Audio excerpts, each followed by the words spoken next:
Welcome back to the channel, guys. I have a lot of important news going on, some updates with the channel, some, new things that I'm going to be covering. First things first, I got accepted into the Silver Palace Mono Beta.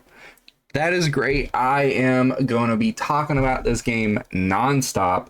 I truly think it's going to be a fantastic game. I like the aesthetic and everything like that. I'm gonna play a little bit in the background. They showed off a new trailer, just showing off what the how it looks, the cosmetics, how detailed it is, the different characters. They showed off the different screens at the animations, which is becoming pretty commonplace. So you're not just staring at a character, just standing still. They do a couple different things, some animations, make them feel lively, some immersive, make it feel like it has personality. Then they also went to this scene and showed off what I think is the Gunner detective camera, where you can sit here and just analyze people, just look them up top to bottom, and just get some really good zoomed in shots. I'm sure if they do this for every new character that's going to be released, people are going to have a field day just zooming in, checking them out, getting the clues to make sure that they don't miss a beat, they don't miss anything. So also, character looks great. I love the little snake dragon eyes. But they showed off some combat as well. I really am excited. I don't know how I necessarily feel, because I've played so much Wuthering Waves. I don't know how I necessarily feel about the close-in combat, but it does feel more Dark Soulsy, where it feels more personable, like I'm actually getting in the middle of their shit to actually fight instead of a more tactical overhead view.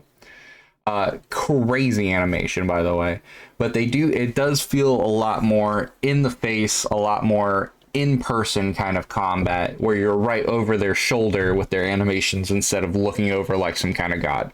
So that's the first news. I'm going to be covering that. I'm going to make sure I do everything I can to get into the second beta. They say if you get into the first beta and you do these surveys, you're guaranteed to get into the next one. So I'm planning on doing that. But that's the first news. The second news is going to be Dragon Traveler. I'm super excited about Dragon Traveler. I've always had kind of a soft spot in my heart for idle games. I played a lot of AFK Journey, and I got pretty far in it. I had a lot going on, so I eventually had to drop the game, but I'm hoping this one will be pretty good. It does have a very heavy Gunner aesthetic, but a lot of people like that, so I'm here for it. I'm gonna check it out, see how good it is. If it's just Gunner bait and there's no fun gameplay, I'll drop it. But if it ends up being fun, because a lot of the stuff I've seen has immense amounts of gameplay, just piles and piles of gameplay, instead of just being an AFK game where you just do a little bit of arena, get as far as you can, just kind of wait. It seems like you have a lot to do and a lot of time to spend in the game, instead of just clocking in once a day and just forgetting about it. So I want to see where this goes.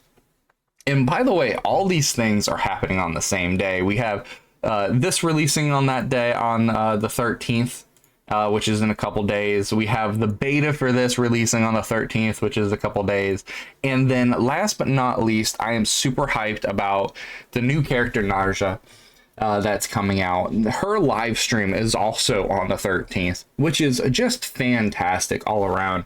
But she's set to be the first not limited, she's going to be on the standard banner, but the first released 5-star controller. So controllers mean a couple different things, but for the most part, it's looking like a pretty much healer aesthetic. So she's technically, as far as we know, the first released 5-star healer that's not a part of the original standard banner, as well as being Instinct, which we kind of guessed it was already going to be Instinct, but it doesn't really matter what element it is unless she specifically buffs up Instinct. Now, if she, right after Serenial, buffs up either Instinct damage for break damage as a controller, things are going to get crazy because Serenial's already off the chain with everything she's got going on. She also just got a minute buff. So if she buffs up Serenial in any way, shape, or form, she's just going to blow up the map, and it's going to be a must pull to get her. Now, even if it wasn't going to be a must pull, even if she had nothing to do with a Serenial, I've been waiting for this character since I can remember. On the website, she was put on there, you know, as well as some other characters. So I really like the aesthetic. I love this. They show off some animations for her where she like summons the big old manta ray, and you know, she like smashes it down. 私たちの知ってる白ダメこのまま死ぬわけにはいかない逃げて他にも方法はあったはずだ白あんたも分かっているだろう生きるって苦しくて大変なことだよねだけどwhere his whole thing is play the power, do some kind of combination of cards and get extra cards to either draw, buff yourself, or something unique like that, because that's not something that's really done a lot. So hopefully it's something good going on with there. I'm going to have so little free time between Dragon Traveler, Silver Palace Beta, and then prepping for Narja.